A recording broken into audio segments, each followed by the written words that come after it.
अवतार तक की कथा सभी ने सुनी थी आपने। वामन भगवान का अवतार हुआ। देखिए भैया, एक काम करें, यहाँ कुर्सी एक भी नहीं रहेगी। सुनो, यहाँ से इन कुर्सियों को हटाओ। तुम लोग जमीन में बैठने के लायक हो, नए बच्चे, इन कुर्सियों को इधर डालो। जो कोई बड़े बूढ़े आ रहे हैं, बाहर से आ रहे हैं अतिथियों के लिए, सब कुर्सियों को इधर लगाओ एक साइड में। सभी बच्चे नीचे बैठो। और सबसे निवेदन है, जो जमीन में बैठने लायक है वो जमीन में ही बैठे। ये तो आपातकालीन मर्यादा नाचते कुर्सियों पर, जब हमारा थोड़ा शरीर बैठने लायक नहीं है तो ही बैठे वही लोग, वरना जमीन में ही बैठकर भागवत सुनी जाती है भाव से। तो आइए, सभी हमारे जो भी बाहर से आए हुए अतिथिगण हैं उनके लिए अथवा बुजुर्गों के लिए कुर्सियों को डाल दें।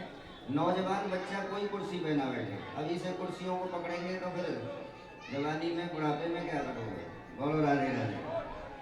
आइए, सभी भाव श्रद्धा के साथ कथा का श्रवण करें। सच्चिदानंद रूपाय विस्मृत्यादेतवे तापत्राय विनाशाय श्री कृष्णाय वयं नमः। तो कल भगवान की कथा वामन अवतार तक आप सभी सुन रहे थे। भगवान ने वामन का अवतार लिया। और ये अवतार क्यों लिया? क्योंकि राजा बलि ने सभी भूमि को अपने कब्जे में कर लिया था अपनी ताकत से। तो सभी ने भगवान से प्रार्थना की। देखिए, जो व्यक्ति किसी से लड़ नहीं सकता है वो आदमी आंख में आंसू लाके भगवान से ही कहता है कुछ, कि प्रभु हम इससे लड़ नहीं सकते, ये हमें परेशान कर रहा है, भगवान आप ही कुछ न्याय कीजिए। क्योंकि असमर्थ आदमी का अगर कोई सहारा होता है तो वो है भगवान। सुनेरी मैंने निर्बल के बल राम। तो निर्बल आदमी का बल तो भगवान ही होते हैं। इसलिए सभी ने भगवान से प्रार्थना की कि प्रभु, ये ऐसा बलवान आदमी हमारी सभी जमीनों को छीन लिया, आप कुछ कीजिए। तो भगवान ने यहाँ अवतार लिया, वामन अवतार। और इस अवतार में भगवान दिति कश्यप के यहाँ पधारे थे। 100वां यज्ञ राजा बलि कर रहे थे और उसी यज्ञ में भगवान पधारते हैं। तो यहाँ तक आप सभी कल कथा को सुन रहे थे। बच्चे लोग सभी, जितने भी बच्चे भैया, इन पर नेक कंट्रोल रखो। ये बना बनाया कि नहीं यहाँ भिजवा दिए हैं, इन पर नेक कंट्रोल रखो थोड़ा सा। ये इतना उद्यम करते हैं कि कथा को न सुनने देते हैं, बड़ों को न समझने देते हैं। आप जितनी बच्चियां बैठी हैं आपस में क्यों बात कर रही है? तुम शांति से बैठो सब।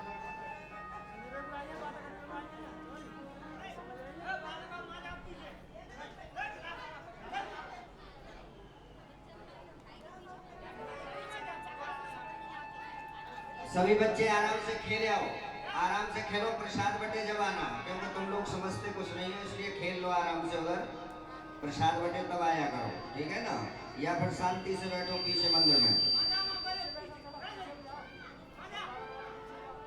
बोलो राधा कृष्ण भगवान की जय हो, शंकर भगवान की जय हो। तो राजा बलि से भगवान ने 3 पग भूमि मांगी थी। उनके गुरु शुक्राचार्य, उन्होंने मना किया कि इन्हें दान मत दो। लेकिन कहते हैं कि राजा बलि ने कहा कि मेरे दरवाजे पर अगर भगवान आए हैं मांगने के लिए तो मैं इन्हें लौटा नहीं सकता। तेरे द्वार खड़ा भगवान, भगत भर दे रे झोली। देखिए, भगवान स्वयं मांगने आए हैं राजा बलि के यहाँ। तो राजा बलि भाई बहुत बड़ा तपस्वी तो माना जाएगा। जिसके दरवाजे पर भगवान मांगने आ रहा है तो वो कोई साधारण आदमी तो नहीं होगा।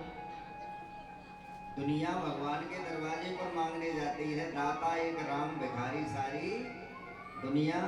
लेकिन भगवान भीख मांगने गए हैं तो वो कोई साधारण आदमी नहीं होगा, ये आप समझ लीजिए। राजा बलि किसके नाती हैं? प्रहलाद के।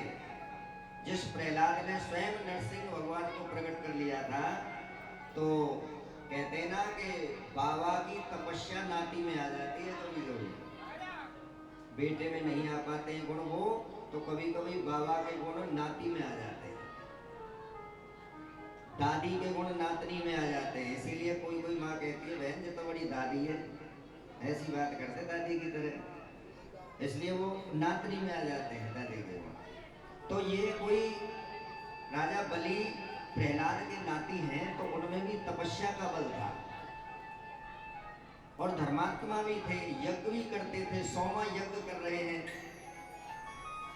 और स्वयं शुक्राचार्य उनका यज्ञ करा रहे थे। तो उन्होंने कहा कि देख भाई ये छलिया है, सब कुछ छीन लेगा तेरा। तो कहा कि महाराज दरवाजे पर आए हुए अतिथि को, समर्थ आदमी को लौटाना नहीं चाहिए। अगर कोई समर्थ नहीं है, हमारे पास कोई चीज नहीं है और कोई मांग रहा है तो लौट जाए तो कोई बात नहीं, लेकिन जिसके पास सब कुछ भगवान ने दिया हो और वो आदमी किसी अतिथि को निराश करके लौटा दे तो फिर उसके लिए धिक्कारा गया है शास्त्रों में। तो राजा बलि समर्थ थे, दे सकते थे, तो उन्होंने संकल्प किया, गुरु की बात नहीं मानी। बहुत लोग कहते हैं कि गुरु की सब बात माननी चाहिए, बहुत लोग कहते हैं पति की सारी बात माननी चाहिए, बहुत लोग कहते हैं माता पिता की सब बातें माननी चाहिए, बहुत लोग कहते हैं कि बड़े भाई का कहना मानना चाहिए। लेकिन देखिए इनका कहना मानना चाहिए, लेकिन अगर ये गलत रास्ते पर चलाएं तो इनका कहना नहीं मानना चाहिए। माता पिता का त्याग किसने किया, बड़े भाई का किसने त्यागा, पति का त्याग किस औरत ने किया, गुरु का त्याग किसने किया जब वो गलत रास्ते पर चलाने लगे। तजो पिता प्रहलाद, पिता ने अपने प्रहलाद ने पिता का त्याग इसलिए किया, इसलिए बातें नहीं मानी कि वो उन्हें भक्ति नहीं करने देते। तजो पिता प्रहलाद विभीषण बंधु, विभीषण ने बड़े भाई रावण का कहना इसलिए नहीं माना कि वो गलत कर रहा था, इसलिए उसने कहा तू मेरा बड़ा भाई है लेकिन मैं तुझे त्याग कर जा रहा हूं, तू गलत रास्ते की ओर जा रहा है। तजो पिता प्रहलाद विभीषण बंधु भरत महतारी, भरत ने कैकेयी का त्याग कर दिया। तजो पिता प्रहलाद विभीषण बंधु भरत महतारी, और गुरु बल तजो कंत ब्रज नारी। आज राजा बलि ने गुरु का त्याग कर दिया कि गुरुजी मैं तुम्हारी बात नहीं मान सकता हूँ इसको, कि ये मेरे दरवाजे पर आए हैं और मैंने ऐसे ही लौटा दूं, तो गुरुजी आप मुझसे पाप करा रहे हो, इसलिए मैं ये पाप नहीं करूं। कंत ब्रज नारी, कंत माने पति, पतियों का त्याग किया था ब्रज की गोपियों ने। कब? जब वो कृष्ण भक्ति से रोकने लगे, तो उन्होंने कहा कि अगर तुम कृष्ण भक्ति से रोकोगे तो हम तुम्हारा त्याग करके चली जाएंगे। तो जो आपकी भक्ति में बाधक बने, जो आपके अच्छे काम में बाधा डाल रहा हो, ऐसे आदमी का त्याग कर देना चाहिए, चाहे वो स्वयं अपना माता पिता गुरु क्यों ना हो, जो तुम्हें अच्छे काम करने से रोके। इसलिए शास्त्र कहता है कि इन्होंने टच किया था। आज राजा बलि अपने गुरु की बात नहीं मान, अगर गुरु गलत कह रहा है तो गुरु की बात भी मत मानो। इसलिए राजा बलि ने अपने गुरु शुक्राचार्य की बातों को नहीं माना, कहा कि गुरुदेव आप मुझे गलत शिक्षा दे रहे हो कि मेरे दरवाजे पर कोई आया है और मैं इसे ऐसे ही लौटा दूं, और वो भी ब्राह्मण